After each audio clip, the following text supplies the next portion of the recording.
Alors, bonjour à tous. Alors, nous sommes très heureux de vous accueillir à la médiathèque. Voilà, pour la nouvelle édition du prix Paris d'en lire. Alors, on espère que la sélection vous a plu cette année. Eh bien, aujourd'hui, nous vous proposons donc une rencontre autour du documentaire La glace et le ciel. Alors, nous accueillons donc Loïc Fontaine. Bonjour. Et Denis de Wild Touch. Bonjour. Je vais leur laisser la parole tout de suite. Voilà. Donc, bonjour à tous, je viens de le faire, mais merci à la médiathèque Marguerite Duras de nous accueillir, et puis à vous de bien vouloir prendre du temps pour écouter l'expérience qu'on a menée avec l'ONG de Luc Jacquet. Luc Jacquet, pour ceux qui ne le connaissent pas, je rappelle, est juste le réalisateur qui a été oscarisé pour La Marche de l'Empereur, et qui, il y a 10 ans de cela, s'est dit « Tiens, j'ai un peu de notoriété et j'ai envie de pouvoir porter un message vis-à-vis de la problématique environnementale ». Et il a créé, à cette occasion, une ONG qui s'appelle Wild Touch, qui a pour ambition de vous sensibiliser tous, certes, mais en tout cas de vous apporter de l'émotion et vous donner envie, au travers de cette émotion, qui serait générée par des films, TV, cinéma, des web documentaires, des expositions, des programmes pédagogiques, mais aussi des livres, vous donner envie de creuser les sujets qu'on souhaite aborder avec vous, des sujets qui portent sur les problématiques environnementales et les risques qui y sont liés pour l'humanité, j'entends. Cette démarche s'appuie systématiquement sur l'art. L'idée, c'est au travers de l'art, pouvoir transmettre une connaissance, parler de la science. Pas toujours simple, on dit que l'art et la science sont deux domaines qui peuvent être assez éloignés. Finalement, ils s'allient très bien, et ils s'allient d'autant mieux quand on a des gens de talent, comme Loïc, qui, à partir des contenus qu'on souhaite aborder, réalisent d'une manière propre, par rapport à leur propre talent, une œuvre qui raconte une histoire et qui permet de transmettre cette histoire. Voilà. L'idée de la transmission de la connaissance et de l'histoire, c'est surtout que vous vous appropriez ces contenus et que vous puissiez, ou en tout cas que vous ayez envie d'aller creuser un petit peu et de mieux comprendre comment ça fonctionne. Pourquoi pas, peut-être aussi vous engager à terme. C'est l'ambition de l'association Wild Touch. Ça, c'était le contexte de la présentation qu'on va faire aujourd'hui. Je vais passer la parole à Loïc, qui va vous parler plus spécifiquement de la manière dont on transforme une idée, une volonté, une envie de raconter une histoire en une œuvre et en un dessin animé. Voilà. Avant, on va juste faire une petite introduction avec la vidéo Anthropocène. Excusez-moi. Je vous remercie, à plus tard pour des questions, et après que Loïc vous aura présenté son travail.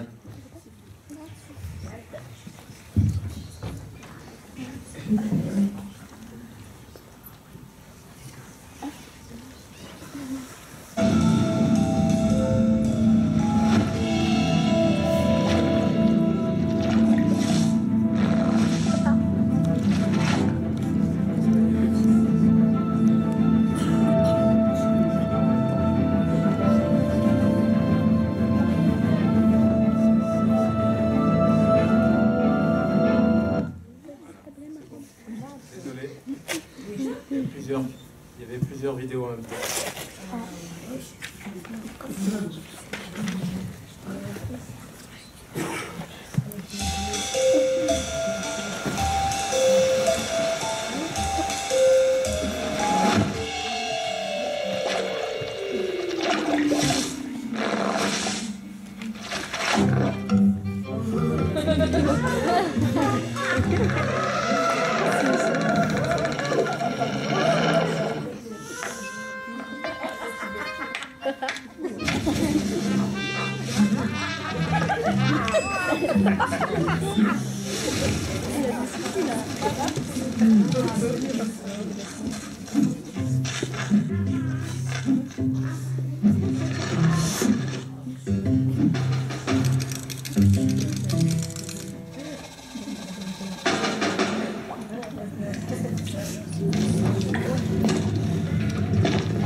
Voilà, c'était une petite vidéo pour introduire un peu la présentation.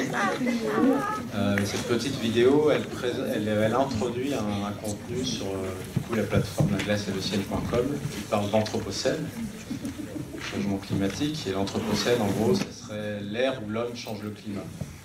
Et l'idée, c'était simplement de montrer comment l'homme, en essayant de gagner en confort et en technique, finit par faire tellement de choses sur Terre qu'il peut déplacer les climats. C'était le propos de la glace et ciel, hein. Bien mettre en évidence qu'il y a un moment où notre activité humaine est telle qu'elle a un impact direct sur notre environnement et sur notre planète, et qu'y réfléchir semble... En tout cas, réfléchir sur les modalités de notre développement semble important si on veut, non pas sauver la planète, elle s'en sortira toujours, mais en tout cas permettre à l'être humain, à l'humanité, de bien vivre sur cette planète-là.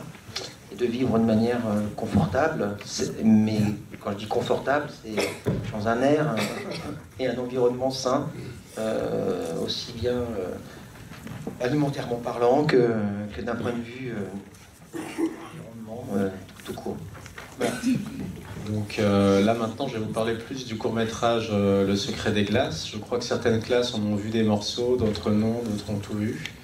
Donc ce projet, l'idée de ce projet, c'était de réaliser un petit court-métrage en film d'animation qui retrace le travail de Claude Lorius, qui est un pionnier de la glaciologie, et dont le travail scientifique a permis d'amener des preuves sur le fait qu'il y a un réchauffement climatique et qu'il est en grande partie dû aux activités humaines. Et donc tout ça se passe en Antarctique. Je crois que vous avez un peu tous découvert son livre avant de venir ici. Et du coup, je vais vous expliquer un peu comment ça s'est passé pour moi, comment ça s'est passé la construction, la fabrication de ce film et les questions qu'on a pu se poser pour arriver à traduire en une dizaine de minutes sur un film d'animation, traduire un peu toute l'histoire et l'enjeu de ce monsieur, tout l'enjeu scientifique qu'il véhicule. Juste avant qu'il prépare, ce que j'ai oublié dans mon introduction de le préciser, le boulot de Waltz, c'est toujours de s'appuyer sur l'histoire d'un scientifique pour pouvoir traiter de notre propos et de la problématique environnementale qu'on souhaite aborder. En l'occurrence, là, ça a été Claude Lorius. Claude Lorius, c'est un gars assez exceptionnel, une sorte d'aventurier explorateur, mais surtout scientifique, qui dans les années 56 s'est retrouvé, il va en parler, mais à explorer un territoire inconnu qui était l'Antarctique. Il n'était pas seul, mais ils n'étaient pas nombreux, ils étaient dans des conditions extrêmes. Et son histoire, c'est aussi l'histoire de quelqu'un qui a su, dans son engagement, apporter un plus qu'un plus à la science, puisque son travail a permis de démontrer qu'il y avait que l'humanité avait un réel impact sur le changement climatique.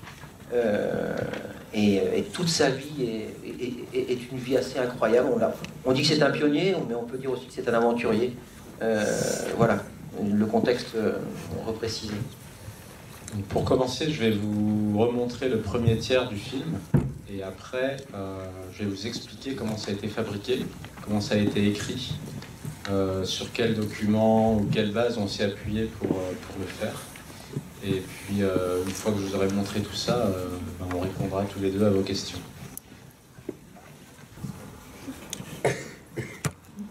Épisode 1, un nom à Charcot. Intro Claude. Action.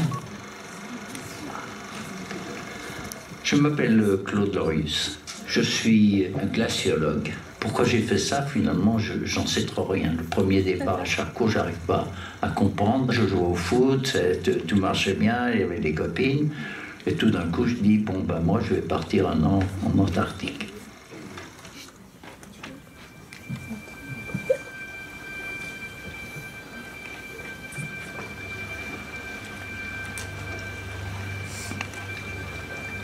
Certains hasards précipitent les hommes vers une existence qu'ils n'auraient jamais imaginée.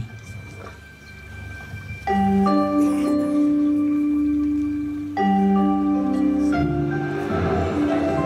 23 ans, alors qu'il est encore étudiant, la vie de Claude prend un tournant inattendu.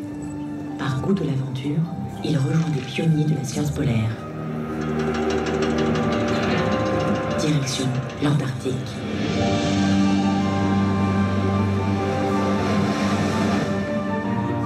Découvert 100 ans plus tôt, ce continent reste en grande partie inexploré.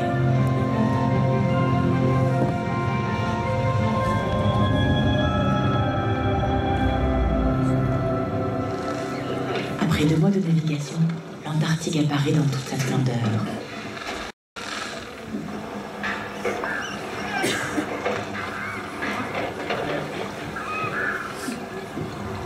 Mais le voyage n'est pas terminé. Son équipe doit rejoindre la base de Charcot avant la fin du court été austral.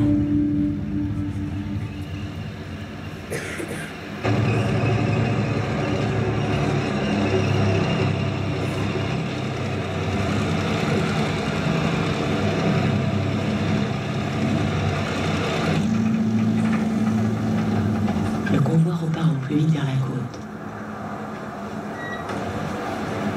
À cet instant, un sentiment intense de solitude envahit Claude et ses 2 compagnons. Ils s'apprêtent à hiverner 1 an dans un abri minuscule de 24 mètres carrés. Un stock de boîtes de conserve entassées à la hâte doit assurer leur alimentation. Un poêle à fioul peine à maintenir une température positive à l'intérieur. Dehors, le froid complique tout. Le montage d'une simple tour météo leur demande des jours d'efforts. À l'époque, la science ignore tout du continent blanc. Claude relève chaque jour les données météo et prélève de la neige. Sa mission, comprendre pourquoi il fait si froid dans cette région du monde.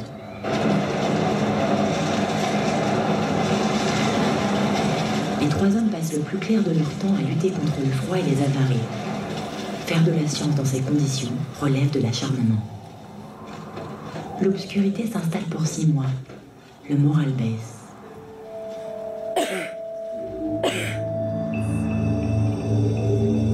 Heureusement, des instants magiques illuminent parfois la voûte céleste. Un spectacle inoubliable.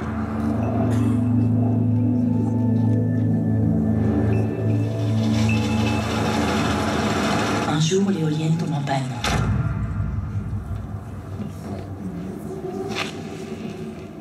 Les 3 naufragés n'ont plus de courant, plus de radio. Pendant des semaines, on les croit perdus.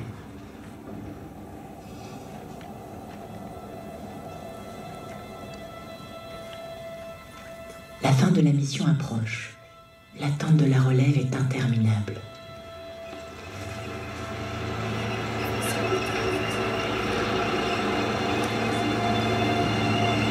À l'arrivée des tracteurs, Claude est partagé entre la joie de repartir et la peine de quitter cette vie hors du commun.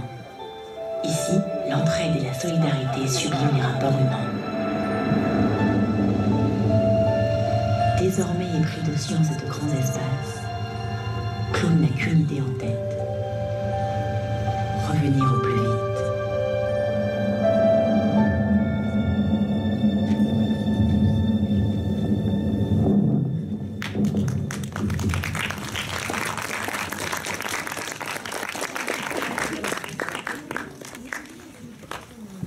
Voilà, c'était le premier épisode de la série, on verra que celui-là aujourd'hui.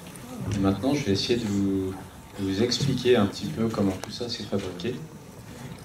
Et après, si j'explique pas bien, vous me poserez des questions tout à l'heure.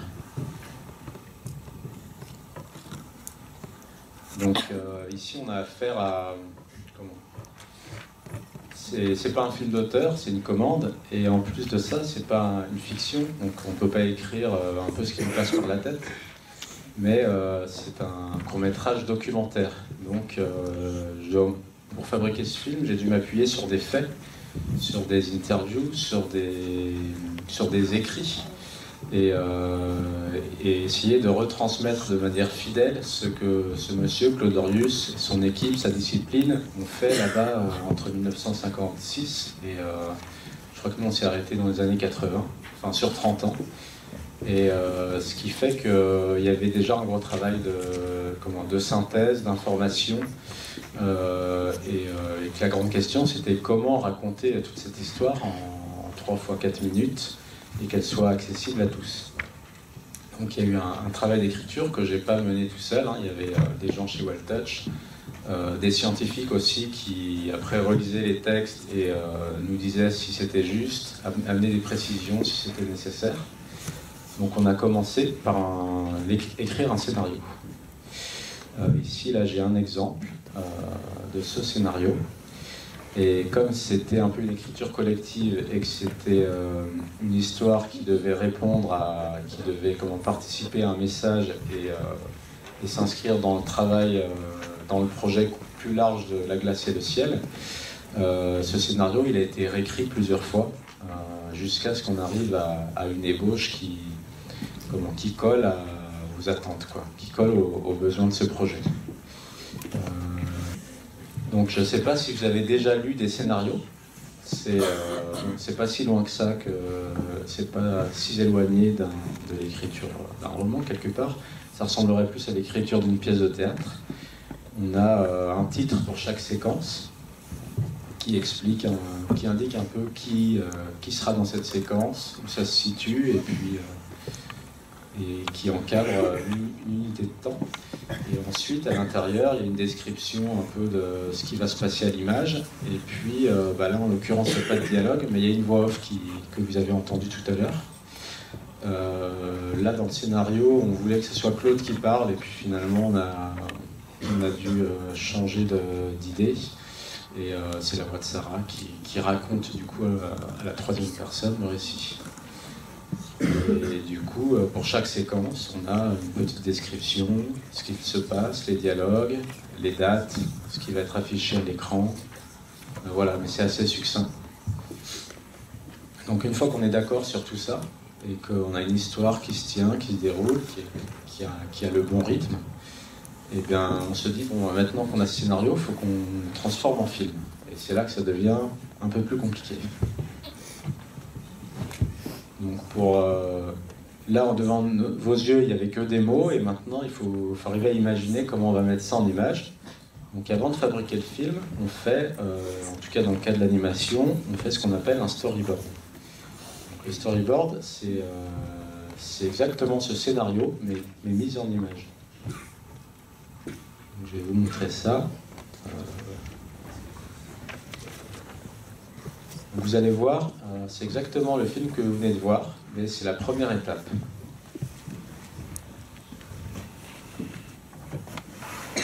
Donc du coup, je fais un dessin. En gros, il faut que j'arrive à expliquer, pour toute l'équipe qui va être ensuite à l'œuvre pour fabriquer le film, il faut que j'arrive à lui expliquer plan par plan ce que va être le film. Donc j'ai une série d'images et on voit, là par exemple, j'ai fait 3 dessins pour le premier plan. Voilà, un petit problème, ça va s'arranger. Le premier plan, on est sur une mer plate, l'horizon à l'infini, et puis on a des icebergs qui rentrent dans l'image, qui dérivent devant nous. Et sur ces icebergs, sur l'un d'entre eux, on a notre vieil homme, Claude Lorius, avec une sorte de journal dans la main. Et il va être le narrateur, il va nous expliquer sa vie, il va revenir sur sa vie. Et là, il nous explique que tout a commencé quand il avait 20 ans. Et là, le décor change et on part avec lui quand il était étudiant. On est à la fac et puis il nous dit que pour lui, la glaciologie, ça a commencé un jour où il a vu une annonce où des scientifiques cherchaient des étudiants pour partir en Antarctique. Et vous voyez, c'est exactement image par image le film que vous venez de voir, sauf que là, pour l'instant, c'est des dessins assez succincts, des croquis, qui expliquent ce qu'il va y avoir à dessiner ensuite. Donc c'est assez décomposé des fois. Là, on voit qu'il y a le bateau, et puis on va, pour faire la transition, c'est-à-dire passer de ce plan-là au plan suivant, par exemple, on va voir une vague qui passe, et hop, on se retrouve avec la Terre en plan large, et on situe l'Antarctique. Donc l'idée, c'était, On est dans un travail documentaire, donc il faut arriver à expliquer une discipline qui est inconnue du grand public, là c'est la glaciologie. Et en même temps, il faut créer un récit pour que le public soit captivé et qu'un personnage nous emmène dans son histoire. Donc là, notre personnage qu'on suit depuis le début, c'est Claude Lorius, mais quand il avait 20 ans. Il nous explique comment il est allé en Antarctique déjà, et puis après, sa surprise là-bas et ce qu'il va faire sur place. Là, du coup, on comprend qu'il est arrivé sur la côte antarctique, mais que sa mission, elle va avoir lieu dans une base au cœur du continent, et que c'est encore une aventure de traverser toute cette plaine gelée pour rejoindre sa base. Donc voilà, je ne sais pas si je vous remontre tout l'épisode en storyboard, mais vous avez compris que voilà, tout est un peu précisé là. Quel mouvement il va y avoir, où est-ce qu'il y aura des effets des tempêtes de neige, qu'est-ce qu'il y aura à dessiner, combien de décors, combien de personnages, combien de plans à faire. Donc une fois que tout ce travail est fait, on a fait, une fois que le storyboard est terminé, on a fait un montage de storyboard sur lequel on a enregistré une voix off. Ça s'appelle un animatic, c'est une sorte de brouillon du film qui permet de voir si la narration elle est compréhensible et si le film fonctionne avant de vraiment faire les vrais dessins. Donc je vais vous montrer ce petit montage. Donc c'est comme le film qu'on a vu avant, sauf que là pour l'instant c'est juste le storyboard. Profondément les hommes qui l'ont vécu. Seulement le storyboard qui est monté avec la voix off dessus. Et une voix off qui est temporaire pour l'instant. À l'université de Besançon, ma vie bascule. Vous voyez, il n'y a pas de couleur, il n'y a pas de... À l'occasion de la il n'y a Veille pas de son, géographique internationale, il n'y a pas de musique, je pars en Antarctique. il n'y a pas encore d'animation des personnages vraiment.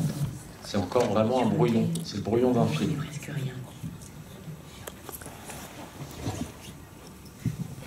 Après 2 mois de navigation, l'Antarctique apparaît comme la promesse d'un monde nouveau à explorer.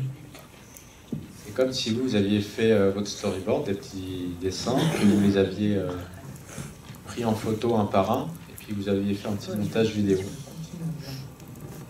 Pour la toute première fois.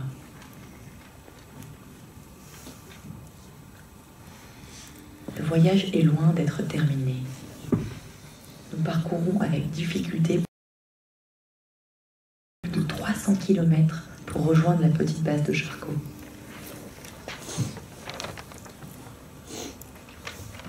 Je vais arrêter là. Et donc, une fois qu'on a ça, on sait exactement quel film on va devoir fabriquer. Donc, à partir de là, eh bien, en fait, il y a différentes personnes qui vont travailler sur le film. Il va y avoir, sur ce film-là, on était 2 à dessiner tous les dessins, les personnages, les décors. Ensuite, on avait des animateurs, c'est des gens qui ont un talent, une pratique pour donner vie à des dessins, animer des personnages. Donc ils vont dessiner par exemple pour qu'un personnage se tourne et attrape quelque chose. Ils vont dessiner la première pose qui serait celle-ci, la dernière pose qui serait celle-ci. Et après, pour qu'on ait l'impression qu'il y a un mouvement, ils vont faire plein de dessins intermédiaires. Peut-être 20 dessins entre cette position-là et cette position-là. Et ensuite, une fois qu'on les assemble, comme si c'était une pellicule d'un film, et qu'on les fait passer, et ben, à l'œil, vous, quand vous voyez les dessins qui s'enchaînent, vous avez l'impression de voir un mouvement. Donc ça, c'est leur travail, c'est des animateurs de personnages. Et après, il y avait aussi des animateurs de décors qui font que vous avez l'impression que la caméra tourne et que le décor glisse. Donc, pour voir les images que vous venez de voir sur le film terminé, là au début, en gros, elles ont été fabriquées par 5 personnes qui ont chacun un peu un métier. Et une fois que toutes ces images sont fabriquées et montées, il y a toute une autre partie qui commence. C'est pour recréer un peu tout l'univers, c'est-à-dire créer... il y a un monteur son qui va créer tout l'univers sonore pour faire vivre l'univers d'Antarctique. On entend les bruits dans la neige, le vent, les bruits de bateaux, etc.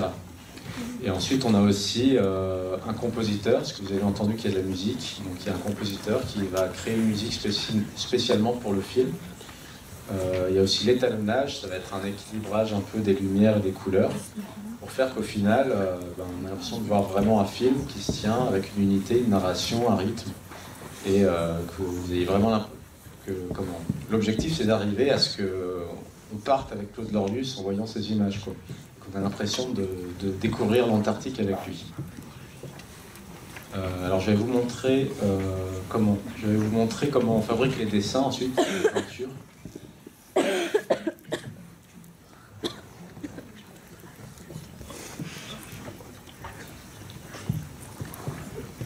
Donc ça, c'est l'image du storyboard que vous avez vu tout à l'heure. Donc on part de cette image et on doit, à partir de ça, il faut qu'on fabrique l'image du film. Donc d'abord, on reprend tout à zéro, on part sur une feuille blanche et on trace au trait le décor. Ensuite, il va falloir peindre cette image pour qu'elle soit en couleur, en lumière, en volume. Donc on peint le décor. Et ensuite, on va travailler les personnages, mais ils sont détachés du décor pour qu'après ils puissent bouger, comme vous l'avez vu.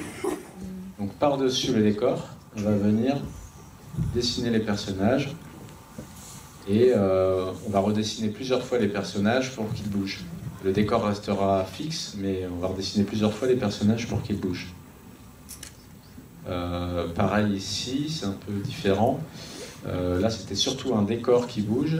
Et, pour donner la sensation de mouvement, la caméra elle glisse dans le dessin. Et en fait, il y a plusieurs couches qui font qu'on va faire glisser à des vitesses différentes, qui vont créer une idée on va avoir l'impression de voir un espace devant nous, alors que c'est faux, hein, c'est juste un ensemble de dessins. Mais vous voyez, il y a une couche pour les personnages, une couche pour le décor, une couche pour le camion. Tout est séparé. Et après, on monte tous ces bouts de dessin ensemble pour créer un espèce de mouvement et avoir l'impression qu'on est dans un espace, quoi. Voilà, c'est comme ça que ça marche. Et enfin, ah oui, je voulais vous parler d'autre chose. Comme je vous ai dit, ce travail il est atypique parce que c'est vraiment un travail documentaire.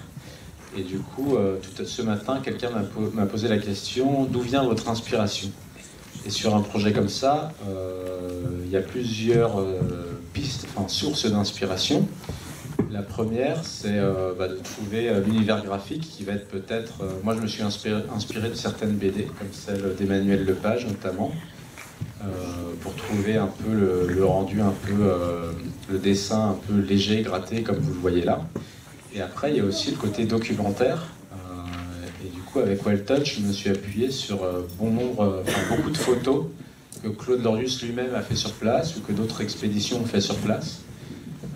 Le film, moi je l'ai fait à Paris, je ne suis pas allé en Antarctique du tout pour le faire, mais je me suis basé sur des documents pour que les dessins qu'on a créés soient le plus juste possible par rapport à la réalité. Par exemple, vous avez vu, ils ont des tracteurs, il y a des bases, ils ont des vivres, ils y vont en bateau. Tous ces éléments-là, on les a dessinés, mais à partir d'images photos qu'on avait vues et qui nous donnaient des indications. Donc c'est pas complètement sorti de notre imagination, c'est parti du réel. Et ce qui comptait beaucoup, c'était ce que je voulais vraiment arriver à faire, c'était d'arriver à donner la sensation de ce que ça peut être d'arriver en Antarctique et d'affronter ce climat qui est terrible, où il peut faire moins 50 degrés, où il y a des tempêtes de vent avec de la neige très fine qui rentre partout, où on est obligé de dormir caché soit dans une tente, soit dans une base sous la neige, sinon on ne tiendrait pas la nuit, on serait mort dans la nuit. Je voulais vraiment arriver à ramener cette sensation-là.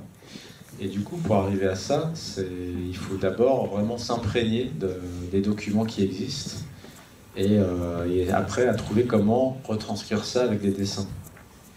Donc là, vous voyez, c'est l'arrivée sur la côte, par exemple, elle est assez documentée, quoi. On voit que c'est pas, on voit que c'est pas très défini, qu'il y a des glaçons, des icebergs qui se déplacent un peu partout, que la côte elle n'est pas forcément très visible, il n'y a pas un port, c'est pas aménagé, c'est vraiment l'aventure, quoi. Ça, c'est Claude Lorius lui-même quand il était dans sa base à Charcot, celle que vous avez vue. Par exemple, le mât que vous avez vu dans le film. espèce d'échelle avec les instruments de mesure, ben, elle a existé, elle est là. Je ne l'ai pas inventée, je me suis inspiré de celle-ci que j'ai un peu simplifiée, mais voilà, je suis parti vraiment de documents donc, pour que ce qu'on voit soit le plus véridique possible. La carte du pôle Nord, j'ai essayé de comprendre où se situait exactement la base, à quoi ressemble vraiment la forme de l'Antarctique. Voilà. Rien n'est vraiment inventé, tout part de documents. Et ensuite, comme je vous l'ai dit, il y avait des scientifiques, quand on travaillait avec Well-Touch, qui regardaient notre travail et puis qui commentaient, qui disaient ben, ça c'est exactement ça. Là par contre vous faites erreur, il y a une distorsion, c'est pas tout à fait ça, le message est pas très juste.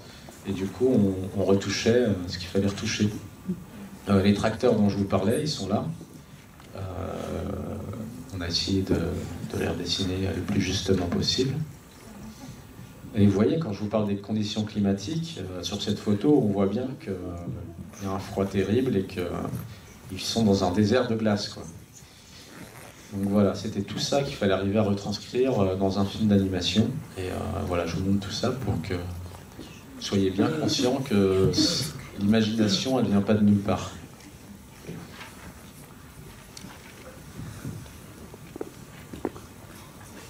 Ça, c'est la vraie... Vous voyez, ils descendent par là.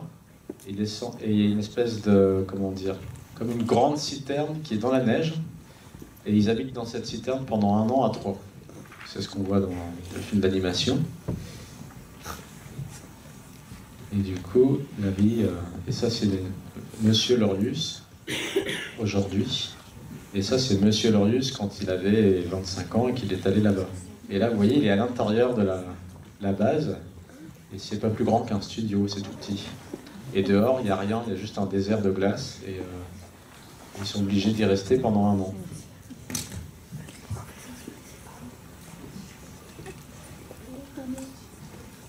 Voilà ce que je peux vous montrer.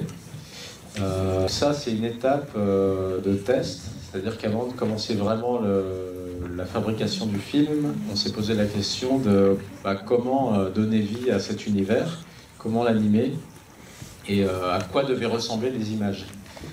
Donc on a fait des petits tests, c'est vraiment pas grand chose, mais c'était juste de faire 2 plans animés pour montrer ça à toute l'équipe de Well-Touch et puis qu'on décide ensemble si c'était la bonne voie ou non pour faire ce film. Donc vous voyez, c'est assez... À la fois c'est proche de ce que vous avez vu, puis en même temps c'est très différent. C'était pas très vivant, je pense, ça... On a un peu abandonné. C'était un essai, on est parti sur autre chose. Et là, je crois qu'il y en a un deuxième qui est un peu plus proche du résultat. Hop. Mais voilà, c'est un peu plus proche du résultat. Ça, c'est encore un travail préparatoire et qu'on ne retrouve pas dans le film parce que c'était vraiment juste un essai.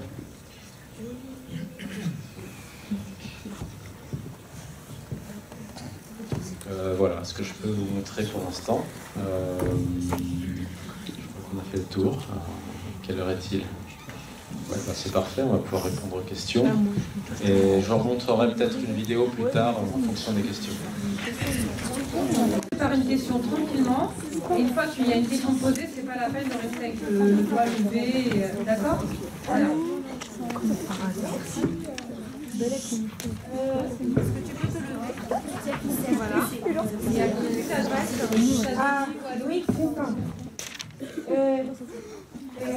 Connaissez-vous Claude Lorius avant d'avoir participé à ce travail autour de la glace et le ciel? Bonne question. Alors moi, je ne connaissais pas Claude Lorius. Et en fait, même quand j'ai fait le film, je ne le connaissais pas. Je l'ai rencontré seulement à la fin, quand on était en train de terminer le film. En fait, il habite... moi, je travaillais à Paris, et puis lui, il habitait plutôt vers Lyon, donc je ne l'ai jamais rencontré. Et tout à la fin du film, quand il n'y avait plus que l'étalonnage, c'est juste un travail sur les couleurs qui se fait tout à la fin du film. Là, il est venu, et puis il a vu le film avec moi, et c'était assez... j'avais un peu d'appréhension, parce que comme ça raconte sa vie, j'avais peur que ça soit à côté de la plaque, que ça ne lui plaise pas. Et puis c'est là que je l'ai rencontré. Et puis le film l'a assez touché, de voir comme ça son histoire en film animé, ça lui a beaucoup plu. Et voilà, c'est là que je l'ai rencontré pour la première fois. Et puis je l'ai revu quelques mois après. On est allé présenter ce film-là à la COP 21 au Bourget en 2015. Et lui, il y était aussi pour une conférence. Et du coup, je l'ai revu à cette occasion.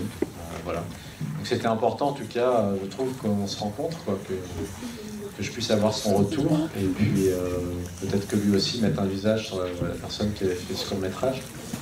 Mais ça s'est fait qu'après le film. Voilà. Est-ce le fait que la glace et le ciel parlent du réchauffement climatique qui vous a poussé à y collaborer? Est-ce que c'est le fait que ça parle du réchauffement climatique qui m'a poussé à faire ce film? Oui, en grande partie. En fait, j'avais déjà travaillé avec Luc Jacquet, donc, qui a créé cette ONG, sur son film de cinéma qui parlait de la même histoire. J'avais fait le storyboard pour lui. Et ensuite, quand il a monté le projet global La glace et le ciel, avec une plateforme internet, un livre et tout un tas de médias, il m'a proposé de faire ce court-métrage pour agrémenter le site internet notamment. Et du coup, comme j'avais déjà travaillé sur le projet, que je connaissais déjà bien l'histoire de Claude Lorius et que ça m'intéressait beaucoup d'essayer de transmettre ce sujet, ces questions, enfin toutes ces questions sur l'environnement, et qu'il y avait quelque chose artistiquement assez intéressant à trouver comment traduire cette aventure en Antarctique par des dessins et des animations. Oui, voilà, ça coulait de source, que ça me motivait beaucoup de travailler là-dessus.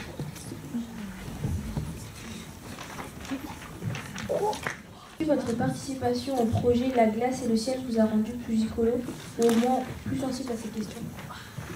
Alors je pense que j'avais déjà, j'étais déjà écolo politiquement, on va dire, mais peu importe. Mais en fait, quand Luc Jacquet m'a parlé de l'histoire de Claude Lorius, moi je ne connaissais pas du tout cette histoire. Et je ne savais pas du tout ce que c'était que la glaciologie. Vous, j'imagine que c'est pareil, avant de regarder ce livre, vous ne saviez pas ce que c'était, sans doute. Et du coup, j'étais très étonné de voir que toute cette science était née seulement dans les années 50 et que les résultats de ces recherches existaient seulement depuis 20 ans. Et voilà, du coup, disons que c'est à travers ce film, le travail sur ce film m'a amené beaucoup de connaissances que je n'avais pas en fait. Et c'est ce qu'il y a de très intéressant quand on travaille sur un projet documentaire, c'est qu'on découvre des notions, des domaines scientifiques ou autres, et on apprend beaucoup de choses en travaillant sur des films comme ça.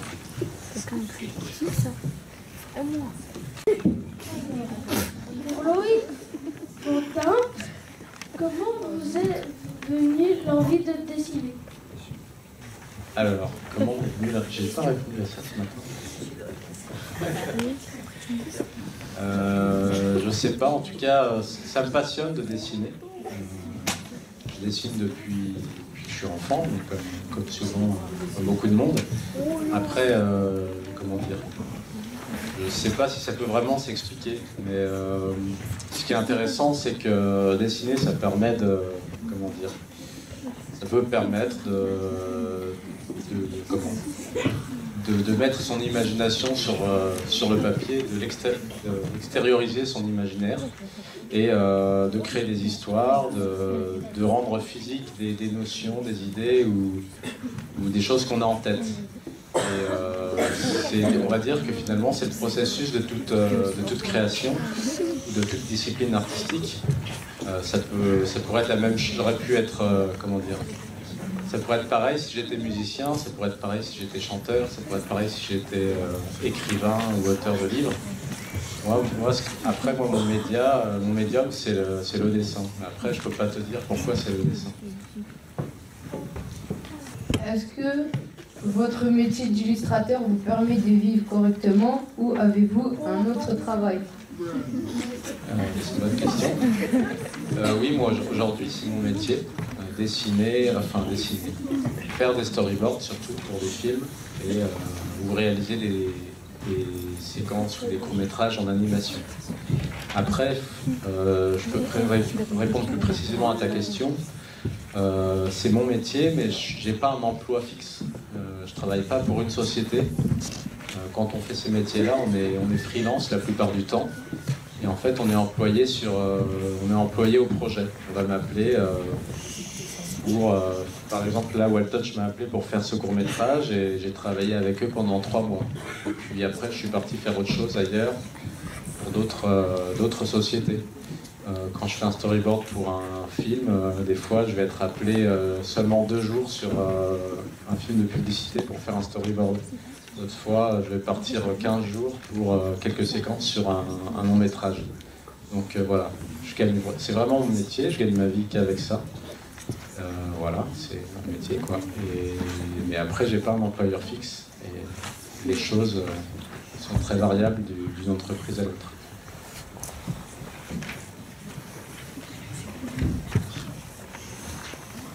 Est-ce que La glace et le ciel est votre premier storyboard? Non. Je suis déjà vieux, moi. Ça fait déjà une bonne dizaine d'années que je fais des storyboards. Et La glace et le ciel, c'était il y a 2 ans, 3 ans. Quelle plateforme? Sur quelle plateforme préférez-vous dessiner? Quand tu dis plateforme, c'est avec quel matériel?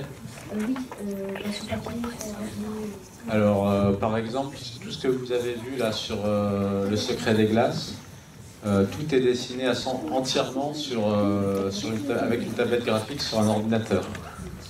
C'est pratique, c'est plus pratique pour après faire du montage et c'est aussi plus pratique pour mettre les choses en couleur. C'est plus pratique parce que, comme je vous ai expliqué, il y a plusieurs calques qui vont bouger et du coup on peut dessiner sur différents calques. Après, moi je préfère toujours dessiner sur du papier avec des crayons. Ça c'est quelque chose je trouve qu'il y a quelque chose de plus sensuel et de plus intéressant, de plus direct, de travailler directement sur du papier.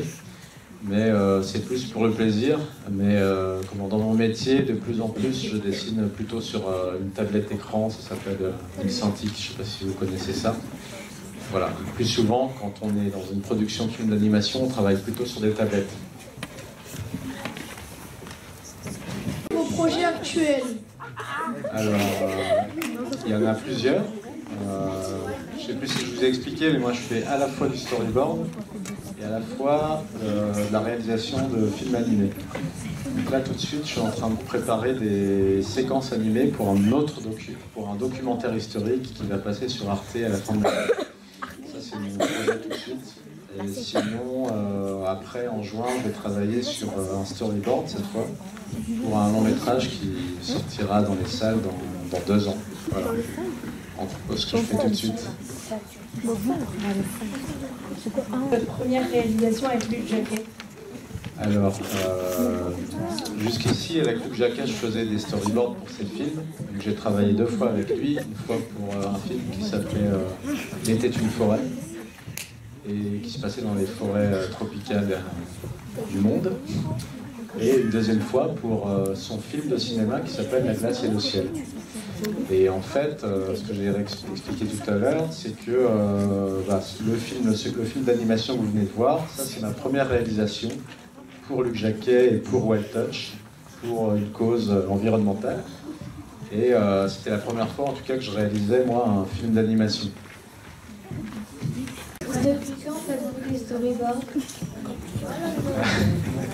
Depuis une dizaine d'années. Depuis que... Alors, pour développer un peu, j'ai fait des études, mais assez courtes. J'ai fait un BTS en audiovisuel. Et en fait, je pensais pas faire du storyboard dans ma vie. Au départ, je pensais être caméraman, aller sur des tournages et filmer. Et puis, quand j'ai terminé mes études, c'était pas forcément évident de trouver tout de suite du travail. Et j'ai commencé par trouver de temps en temps des petits boulots pour faire des storyboards. Et puis, je ne savais même pas que c'était un vrai métier. Et puis voilà, avec le temps, je suis devenu storyboarder.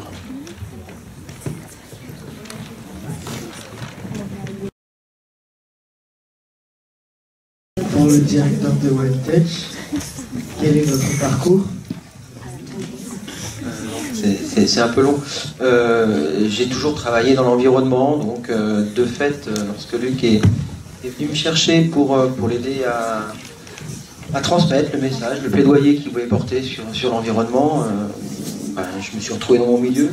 Mon parcours, en fait, je suis avant tout un ingénieur agricole qui a travaillé pour des parcs naturels régionaux. Voilà. Si c'est ça la question, j'ai répondu à ta question? Oui.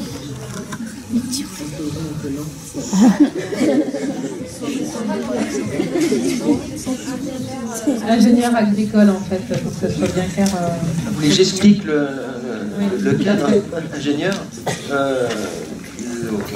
C'est une formation qui se fait après bac, c'est comme ça que vous souhaitez que je l'aborde, et qui nécessite 5 ans d'études et qui aborde tous les domaines à la fois scientifiques mais aussi d'études des cultures agricoles, tous les systèmes agricoles existants, élevage et autres, et de fait aborde la problématique de l'activité humaine sur un milieu naturel. Et c'est comme ça que j'ai été amené et sensibilisé à la prise en compte de notre environnement dans l'activité que l'homme peut avoir.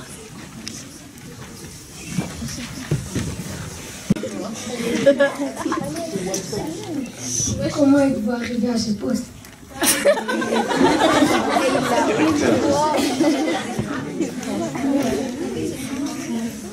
C'est pas un accident de parcours, c'est le fait que je suis sensible à ce projet-là, et c'est un peu comme Loïc en fait, hein, comme Claude. Quand tu es animé d'une passion, tu te donnes les moyens pour pouvoir mettre en œuvre et réaliser un travail qui va dans le sens de ce sur quoi tu es passionné. Loïc, tu vois, il a un BTS audiovisuel, il a failli être caméraman, il se retrouve storyboarder, mais pas que, aussi réalisateur de films animés. Claude, il était parti peut-être être footballeur, Claude Lorius, et il se retrouve scientifique parce que il a un esprit d'exploration, d'aventure, et il a une base de connaissances scientifiques, et en allant en Antarctique, sa passion se révèle. Voilà. Pour le directeur de Wild Touch, quels sont les avantages de votre travail et quels sont les inconvénients? C'est vaste, je ne vais pas rentrer dans tous les détails. Le gros avantage, c'est que ça me permet de travailler en tout cas de développer ses compétences pour un travail qui a du sens. On ne travaille pas pour soi, on travaille pour la planète, pour les autres. Si j'essaie de caricaturer, de résumer ça, c'est le gros avantage. En ce qui me concerne, c'est comme ça que je le vois. Les inconvénients, c'est qu'on des fois on se sent tout petit, même si on est une association portée par quelqu'un qui a une vraie reconnaissance dans le milieu, qui est Luc Jacquet. Pour faire bouger les choses, c'est pas toujours simple. Je sais pas si c'est là-dessus que tu voulais que je réponde. Combien de temps avez-vous travaillé sur la glace et le ciel? Donc, pour ma part, c'était quelques mois. Et en ce qui me concerne, Wild Touch, c'est plus de 3 à 4 ans de développement sur un projet comme celui-ci. Entre le moment où on rencontre Claude, ou au moment où, avec Luc, Claude décide de s'embarquer avec nous pour parler du changement climatique, et le moment où l'ensemble des médias qu'on a développés, c'est-à-dire le film autour de Claude, La glace et le ciel, le film PV, L'ère de l'homme, le web documentaire et la plateforme pédagogique pour laquelle Loïc a travaillé avec nous et a contribué, pour laquelle Loïc a contribué, c'est plus de 3 voire 4 ans de travail avant d'aboutir à un résultat et à sortir l'ensemble des contenus qu'on a fait.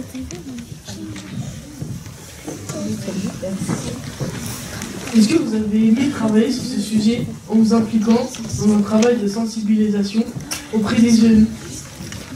Oui, beaucoup. Ce que disait Denis tout à l'heure, c'est que travailler sur ce genre de projet, ça a un sens, quoi. On ne se lève pas le matin en se disant faut juste que j'aille faire mes heures et j'ai pas envie. On se réveille vraiment en se disant bon ben je fais quelque chose et je suis content de le faire, quoi.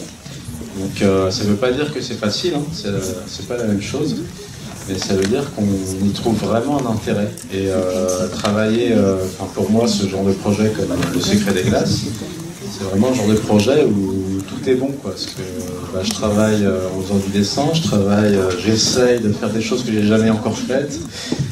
Je apprends des choses sur un univers scientifique, sur une géographie, sur des causes et des questions climatiques.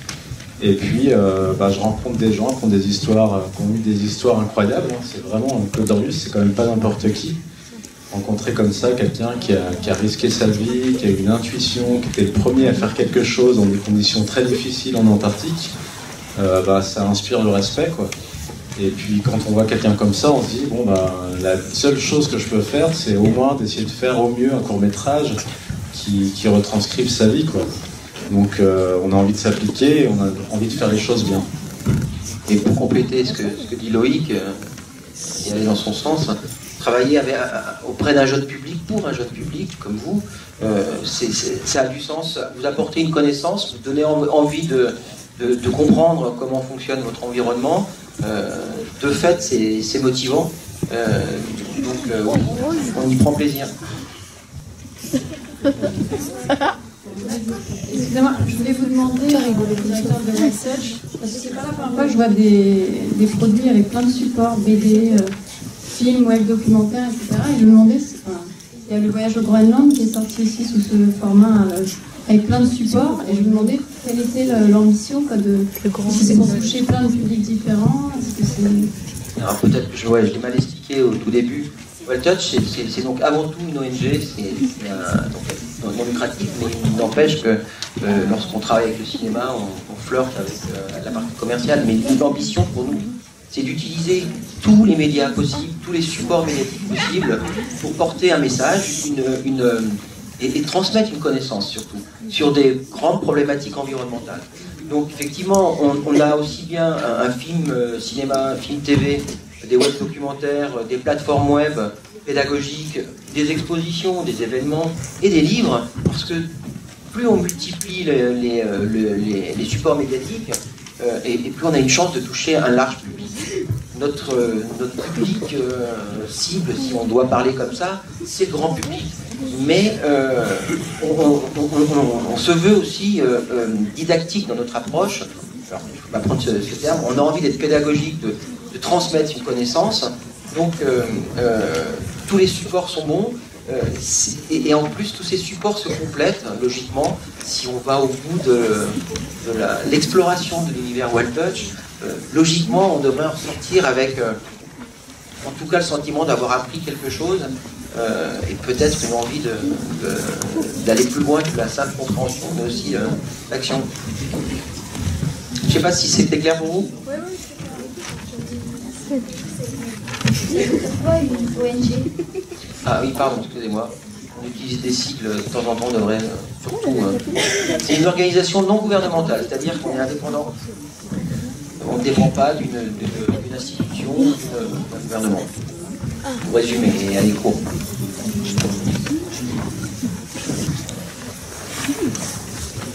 J'ai une question de Loïc Fontaine. Est-ce que sur les autres longs-métrages ou courts-métrages sur lesquels vous avez travaillé, la plupart des sujets c'était sur l'écologie? Alors, tous les projets de cinéma ou de télé ou de jeux vidéo, si tant pire, ne traitent pas de causes environnementales. Il y en a d'autres. Il y a d'autres sujets, d'autres thématiques. Je réfléchis. Les choses les plus engagées en termes d'écologie que j'ai faites, c'était quand même avec WellTouch. Ensuite, j'ai travaillé sur d'autres films documentaires qui traitent de l'Amazonie, d'autres aventuriers. Il y a un an, j'ai travaillé sur un documentaire historique qui retraçait les aventures de Charcot, qui est un autre explorateur qui est allé en Antarctique mais qui est allé là-bas encore plus tôt, dans les années 1900. Donc voilà, je suis amené à travailler sur d'autres thématiques écologiques ou scientifiques qui peuvent s'en rapprocher, mais ça ne représentera jamais l'intégralité de mon travail. Et puis il y a de la variété, il y a d'autres questions, il y a d'autres sujets de fiction ou de documentaire qui peuvent être abordés dans des programmes. Donc enfin, quelque part, tant mieux, je suis content de travailler sur des choses assez diverses. Après, on peut se demander à quel point les causes environnementales sont assez traitées. Est-ce que vous avez l'impression, vous, d'être assez informé sur toutes ces questions?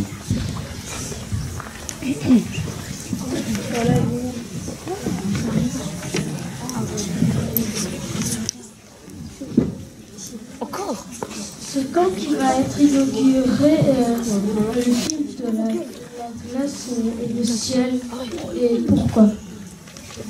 Alors, La glace et le ciel, alors il y a le film qui est sorti déjà au cinéma il y a 1 an à peu près.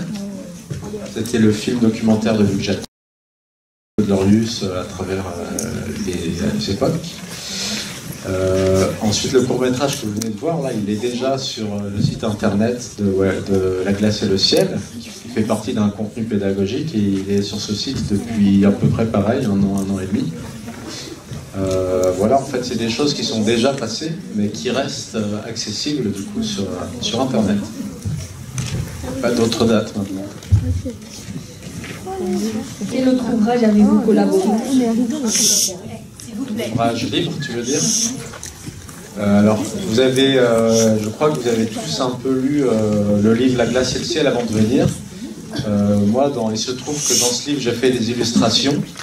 Mais pour moi, c'était une première, et puis c'était quelque chose d'un peu atypique dans mon métier, on va dire. Il y a des gens qui sont illustrateurs de livres, mais moi, c'est pas vraiment mon métier à l'origine. Mais il se trouve que j'avais travaillé avec Welltouch sur toutes ces thématiques, et sur le storyboard du film de Luc Jacquet, et en réalisant les courts-métrages, et aussi en faisant quelques petites illustrations, je crois, pour les contenus qu'on trouve scientifiques sur le site internet.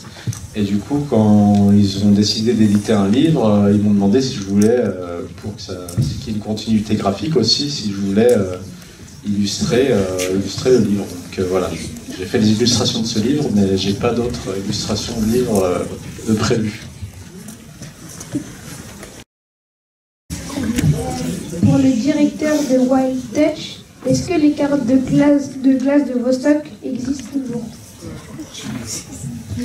Alors oui, elles existent toujours, elles sont conservées en partie, pour partie à Vostok, et pour une autre partie, il y a quelques extraits, on va dire, des carottes qui sont arrivées au laboratoire de glaçologie à Grenoble.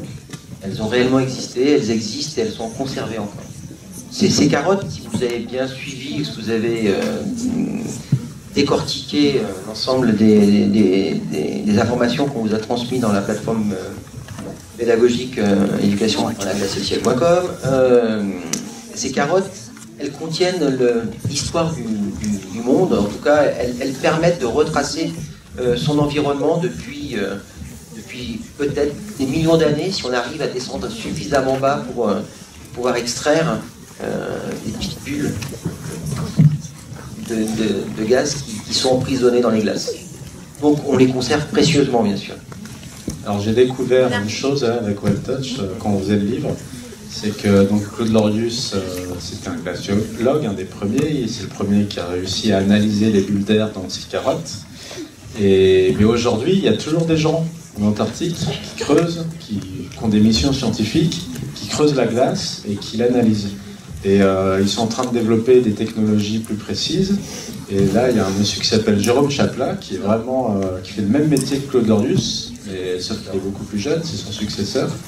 Et il est en train de développer une nouvelle sonde qui permet d'être beaucoup plus efficace et d'aller encore plus bas. Donc je crois que c'est pour 2019, la dernière fois que j'ai lu des choses là-dessus.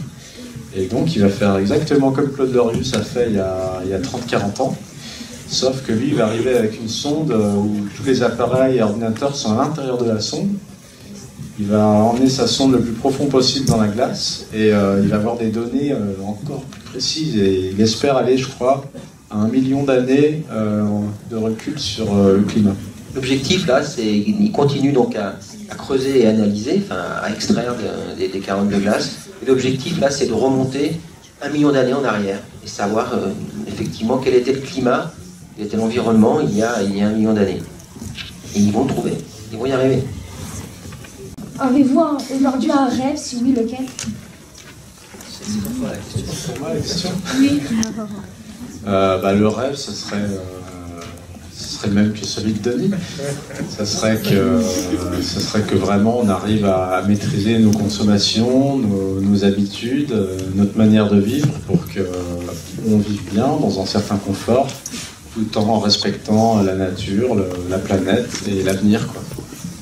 Voilà.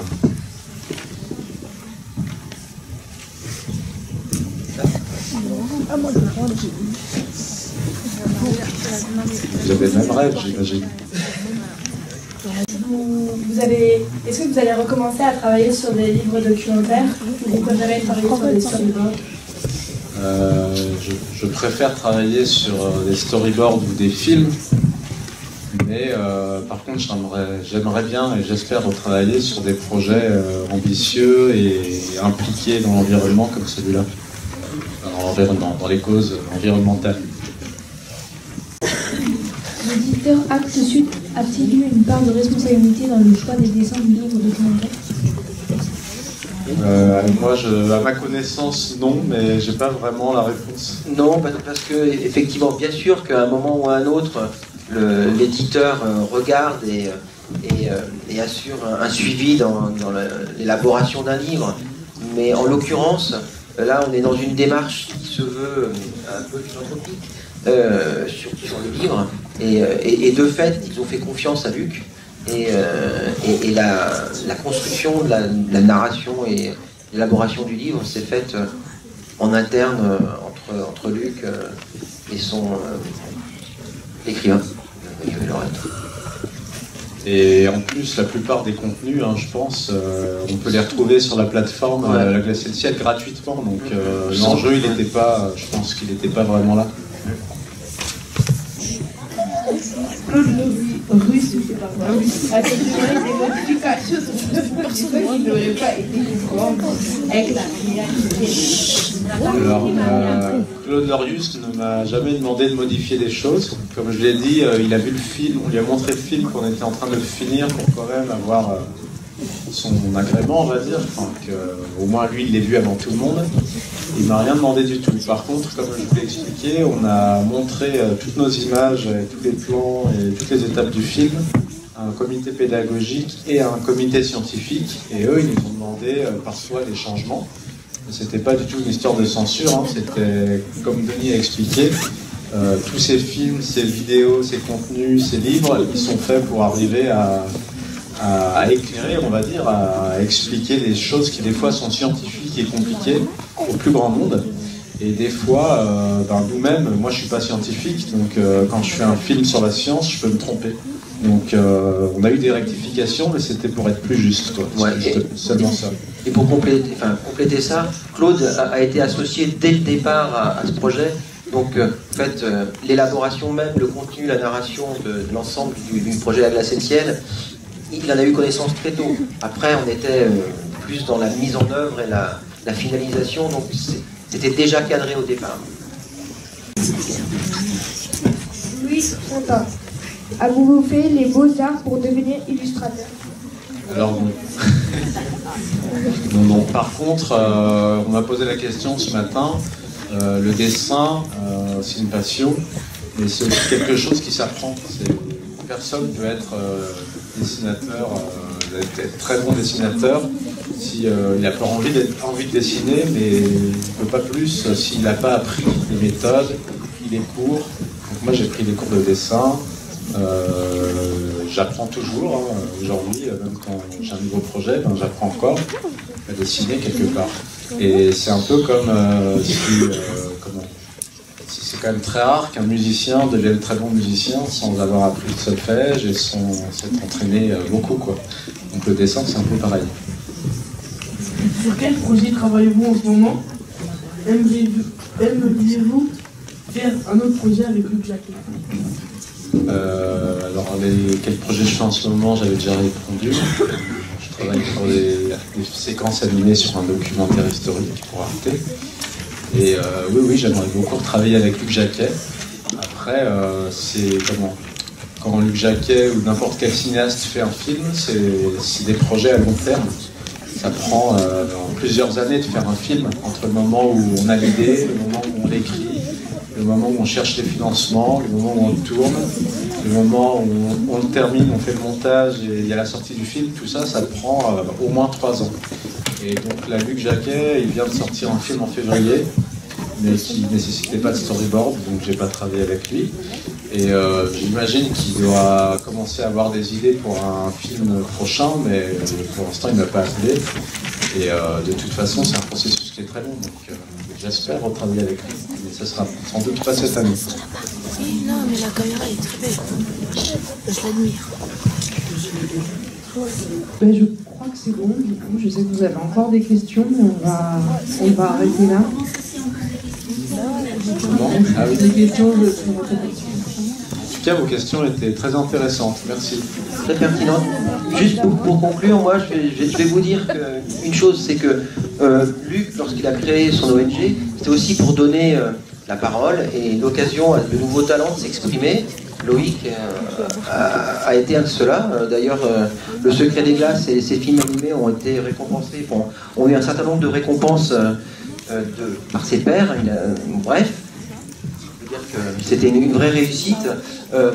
Avec Wild Touch, on souhaite continuer à donner la parole, et pour le coup au plus grand nombre, et on vient de sortir, de mettre en ligne une nouvelle plateforme qui s'appelle Wild Touch Studio, où l'ensemble des rushs, les rushs, c'est les images qui nous ont permis de construire les vidéos que vous avez pu voir pour certaines parties du film que Luc a réalisé sur la forêt, sur la glace et le ciel. On met à disposition ces rushs, et il y a un certain nombre de tutoriels sur cette plateforme qui vous permet, ça je m'adresse aussi bien aux professeurs qu'aux élèves ou aux gens de la médiathèque, à tous ceux qui le souhaitent, à partir de ces images, de construire vous-même votre propre vidéo. Si vous souhaitez aborder le thématique de la forêt primaire humide, si vous souhaitez aborder le changement climatique, si vous souhaitez aborder la problématique de l'Antarctique, et si vous souhaitez vous-même vous lancer dans la réalisation d'un film, allez voir cette plateforme Wild Touch Studio et mettez en ligne votre réalisation. wildtouchstudio.org, c'est très simple. Voilà, et merci pour vos questions.